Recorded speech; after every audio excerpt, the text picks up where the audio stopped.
हमारा अगला विषय है अध्याय 3 बंधुत्व जाति तथा वर्ग आरंभिक समाज लगभग 600 ईसा पूर्व से 600 ईस्वी।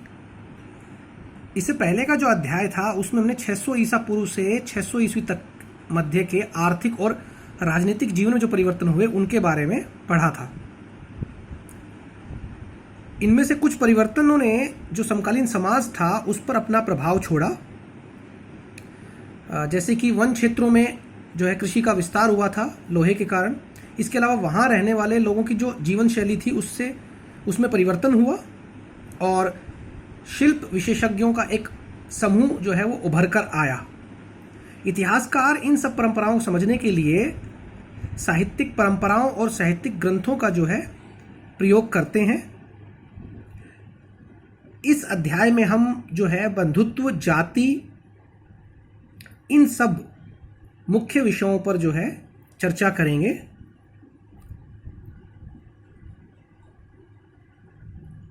महाभारत, जैसा कि सभी लोग इसके नाम से परिचित हैं, यह एक बहुत ही प्रसिद्ध ग्रंथ है और इसका जो वर्तमान हम स्वरूप देखते हैं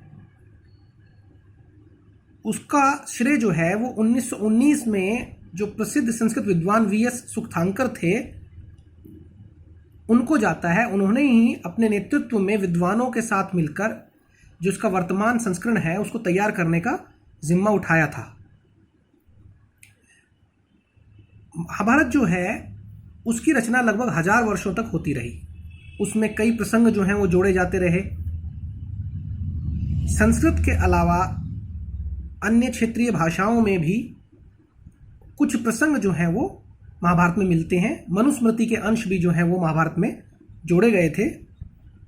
इसलिए इस परियोजना पर काम करने वाले जो सभी विद्वान थे उन्होंने जितनी भी पांडुलिपियां उनको मिली उन सब का अध्ययन किया और उनके अध्ययन के बाद उन्होंने पाया कि 13,000 जो पृष्ठ हैं लगभग वो इस ग्रंथ में शामिल हैं। इस परियोजना को करने में उन्हें 47 वर्ष लगे और इसके बाद जो मुख्य चीज़ सामने उभर कर आई वो यह आई कि उत्तर में कश्मीर और नेपाल से लेकर दक्षिण में केरल तथा तमिलनाडु तक सभी जो पांडुलिपियाँ थी, सभी जो विभिन्न कथाएं इसके बारे में मिली थी, उन सभी में कुछ ना कुछ समानताएं थी। इसके अलावा क्योंकि जैसा हम जानते हैं कि अगर कोई किसी कहानी को कहता है या लिखता है तो वह कई बार अपने प्रकार से वर्णन करता है, तो उसमें कुछ क्षेत्रीय जो भिन्नताएं हैं वो भी आ गई थी।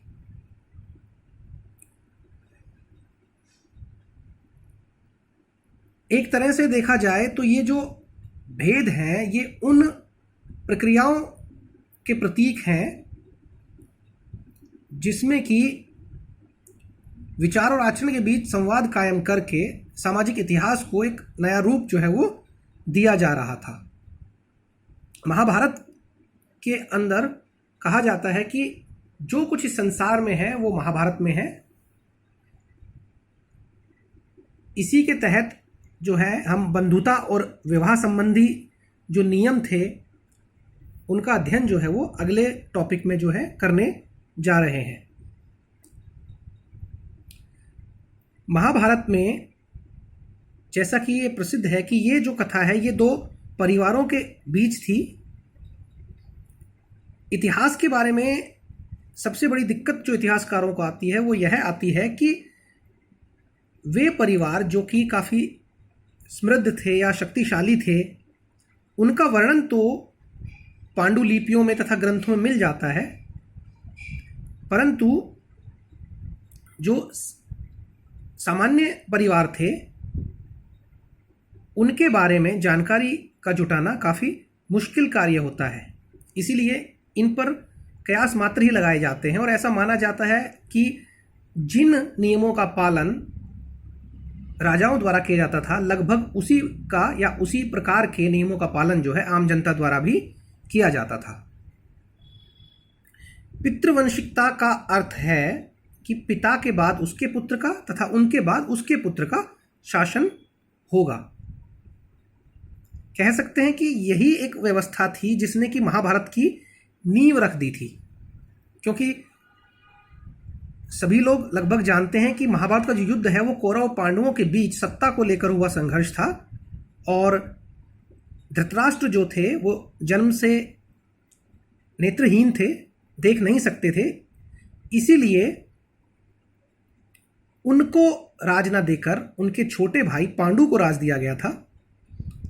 और पांडु की मृत्यु के बाद धृतराष्ट्र जो है वो राजा बने। और इसीलिए जो उनके ज्येष्ठ पुत्र दुर्योधन थे उन्होंने राज सिंहासन पर अपना अधिकार जताया, जबकि पांडवों का यह मानना था कि क्योंकि यह राज्य जो था ये उनके पिता का था तो उनका राज जो है वो होना चाहिए। अधिकांश राजवंश पितृवंशिकता का पालन करते थे, हालांकि इस प्रथा में विभिन्नता भी थी। जैसा कि हम महाभारत में ही इस नियम का अपवाद जो है पाते हैं कि किस प्रकार नेत्रहीन होने के कारण धृतराष्ट्र की जगह जो पांडु है उनको सत्ता मिली। और कुछ विशिष्ट परिस्थितियों में स्त्रियां, जैसे कि प्रभावती गुप्त, अध्याय 2 में हमने पढ़ा है उनके बारे में, जो गुप्त साम्राज्य के बारे में जब हम पढ़ रहे थे और जिनका विवाह जो है वाकाटक नरेश से हुआ था, तो उनके भी अभिलेख मिले हैं जिनमें कि उनको राज सत्ता का उपभोग करते हुए दिखाया गया है। पितृवंशिकता के प्रति जो झुकाव है वो परिवारों में कोई अनूठी बात नहीं थी। यहाँ तक कि जो ऋग्वेद जैसे कर्मकांड हैं उनमें भी जो मंत्र हैं वो पुत्रों की प्राप्ति के लिए हैं, पुत्री की प्राप्ति के लिए ऐसा कोई मंत्रों का उल्लेख जो है वो नहीं होता है। वर्तमान समय में भी हम पा सकते हैं कि किस प्रकार से पुत्रों को है अधिक वरीयता दी जाती है, हालांकि धीरे धीरे ये चीज़ जो है वो चलन से बाहर हो रही है।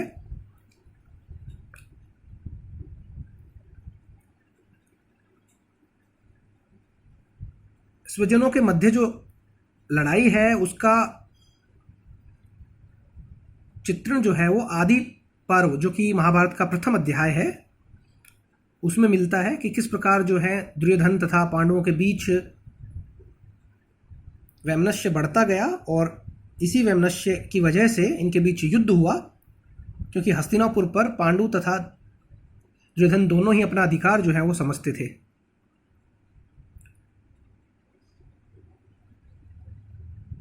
विवाह के नियम। प्राचीन ग्रंथों में विवाह के 8 प्रकारों का वर्णन किया गया है। जैसे कि पितृवंशिकता को बढ़ाने के लिए पुत्र महत्वपूर्ण थे और इसीलिए इस व्यवस्था को आगे बढ़ाने के लिए विवाह भी करना आवश्यक था। विवाह में जब हम पाते हैं तो पाते हैं कि जो अंतर विवाह थे यह एक ही समूह के मध्य होते थे, जो कि एक ही कुल, एक ही गोत्र में होते थे। आजकल भी हम पाते हैं कि किस प्रकार एक धर्म विशेष मुस्लिम में कई बार आपस में ही जो है विवाह किए जाते हैं।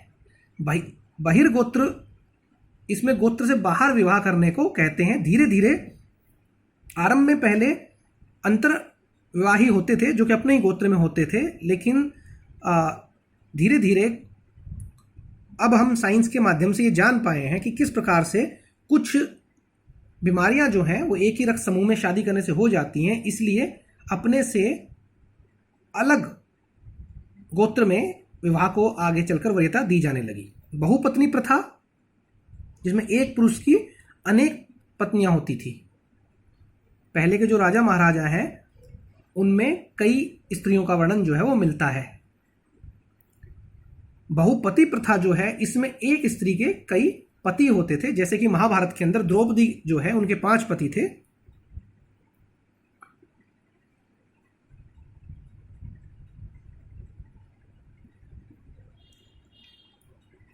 विवाह के जो 8 प्रकार हैं इनका वर्णन मनुस्मृति में मिलता है। इनमें से 4 जो विवाह के प्रकार हैं उनको अच्छा माना जाता है तथा जो 4 अन्य हैं उनको समाज द्वारा स्वीकार जो है वो नहीं किया जाता था। पहला जो प्रकार है उसमें कन्या का दान किया जाता है, बहुमूल्य वस्त्र और अलंकारों से विभूषित करके उसे जिसने वेद का अध्ययन किया हो उसको कन्या का दान कर दिया जाता है और पिता द्वारा उसे स्वयं आमंत्रित किया जाता है। यह एक बहुत ही अच्छा प्रकार जो है वो माना जाता था। जो चौथा प्रकार है उसमें पिता जो है वो वर वधू जो है उन दोनों को वर का सम्मान करते हुए कन्या उन्हें दान करता है। पांचवा जो प्रकार था उसमें वर जो होता है, लड़का जो है, उसको कन्या की प्राप्ति तब होती है जब वह उसके परिजनों को, उसके रिश्तेदारों को, उसके माँ बाप को और स्वयं वधू को धन प्रदान करता है। इसे उपरोक्त दोनों की अपेक्षा कम अच्छा माना जाता था। छठा जो प्रकार है वो स्त्री और पुरुष के बीच, जिसको गंधर्व विवाह कहा जाता है, जब दोनों प्रेमवश होकर और एक दूसरे से विवाह करने का निर्णय लेते हैं, जिसको माना जाता है कि काम की वजह से ऐसा हुआ है, तो इसको अच्छा नहीं माना जाता था समाज में उस समय भी।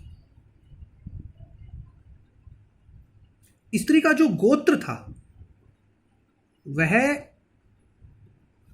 विवाह से पहले जो पिता होते थे उनसे निर्धारित होता था। आज भी आप पाते हैं कि जो आपका सरनेम होता है वो, अगर हम लड़कियों विशेष के संबंध में बात करें तो उसमें शादी से पहले वह पिता का लगाती हैं और शादी के बाद जो पति का गोत्र होता है उसको सरनेम लगाया जाता है।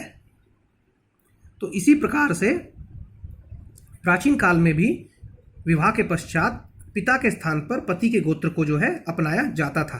हालांकि इन नियमों का अनुसरण होता था, परंतु इनके अपवाद भी मिलते हैं कई जगहों पर, जैसे कि सातवाहन शासक जो हैं उनमें माता का नाम जो है लगाया हुआ है।